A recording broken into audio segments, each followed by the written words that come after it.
आज जो भी बच्चे नीट की तैयारी करते, जिनको डॉक्टर बनना है, भाई इंजीनियर बनना है, किसी को यूपीएससी निकालना है, किसी को बीपीएससी निकालना है, बच्चे तैयारी करते हैं, ग्रेजुएट तो हो जाते हैं, लेकिन जब वो अपने प्रतियोगी परीक्षा में बैठते हैं तो उन्होंने जो ग्रेजुएशन तक अपनी पढ़ाई करी उसमें से मुश्किल से 15 से 20% उस सिलेबस से प्रश्न पूछे जाते हैं। बाकी एनसीईआरटी का होता है जो सीबीएसई बोर्ड में पढ़ाया जाता है।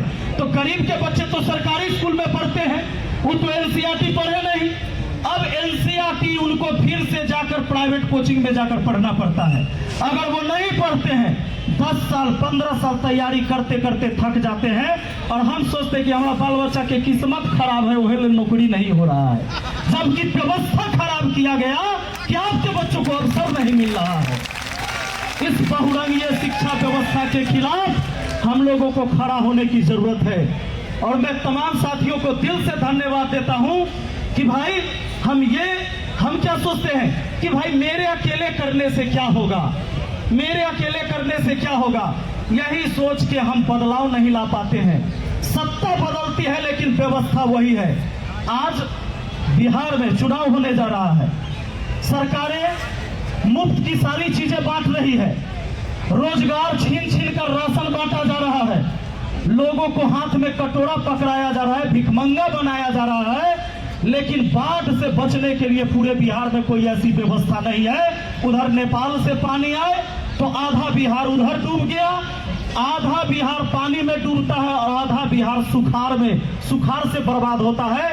धान का कटोरा छीनकर और इन नेता और भ्रष्ट अधिकारियों ने आपको चूड़ा और मिठा 2 किलो थमा दिया बाढ़ के टाइम में, और हम सोचने लगे कि बाप रे बाप नेताजी मेहरबान है हमारे ऊपर। इस व्यवस्था को बदलने की जरूरत है दोस्तों।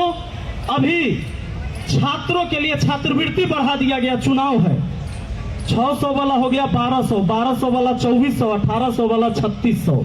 जानते हैं हमें पैसे देंगे ये चुनाव के टाइम में छात्रवृत्ति बढ़ाकर, लेकिन बच्चियों को अभी भी सरकारी स्कूल में अलग से शौचालय की व्यवस्था नहीं है। इसके ऊपर किसी नेता अधिकारी का ध्यान नहीं है, शौचालय नहीं बनवा रहे हैं। बच्चियां जब स्कूल में जा रही हैं तो मुश्किल से, गांव की बच्चियां तो स्कूल से निकलकर फिर घर जाती है सोच के लिए कभी अगर उसको जरूरत पड़े तो, शौचालय नहीं है, छत झड़कर गिर रहा है, जो ही स्कूल बचा हुआ है उसके छत टपक रहे हैं, सब में 4 दीवारी नहीं है, गेट नहीं है। ये सिलेबस हमको समान सिलेबस नहीं बना कर देंगे, ये हमको सिर्फ छात्रवृत्ति देंगे सिर्फ वोट के लिए।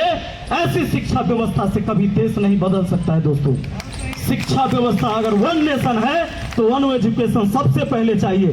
सरकार की ऐसी कोई स्कीम नहीं है कि गरीब के बाल बच्चों को अमीर बना देगा। आप अगर गरीब हैं, आप मजदूर हैं, तो आपका आने वाला पीढ़ी भी मजदूर ही पैदा होगा जब तक समान शिक्षा नहीं मिलेगा। सिर्फ शिक्षा के बदौलत ही हम अपने परिवार के इतिहास को बदल सकते हैं, समाज को बदल सकते हैं। लेकिन यहाँ पर सरकार चाहती है कि आपके बाल बच्चा को ऐसा शिक्षा मिले कि आगे उसे अवसर ही ना मिले, वो किसी पद पर जा ही ना सके। और जब तक आप अशिक्षित रहेंगे, बेरोजगार रहेंगे, तो भेड़ बकरियों की तरह नेताओं के रैलियों में जाते रहेंगे। इस व्यवस्था को बदलने की जरूरत है। आप तमाम साथियों को हम फिर से धन्यवाद देते हैं कि मुझे भी यहाँ पर आकर जो शब्द कहने का मौका मिला। तमाम साथियों को हम दिल से धन्यवाद देते हैं। हम हमेशा शुक्रगुजार रहेंगे और इस लड़ाई में, ये लड़ाई जहां तक लड़ी जाएगी हम हमेशा आपके साथ हैं, तन मन धन से लगातार हम आपके साथ रहेंगे। बहुत बहुत धन्यवाद। जय हिंद, जय भारत, जय भीम, जय संविधान। थैंक यू साथियों। शांत रहना है, इस प्रोग्राम को आगे बढ़ाते रहना है, हमारे पास समय की कमी है। साथियों, समय की अगली कड़ी में मैं आमंत्रित करना चाहूंगा माननीय मोतीलाल सिंघानिया सर, जो कि राष्ट्रीय अध्यक्ष है भारतीय विद्यार्थी छात्रावास संघ। सर आए और समय को ध्यान में रखते हुए अपनी बात रखें।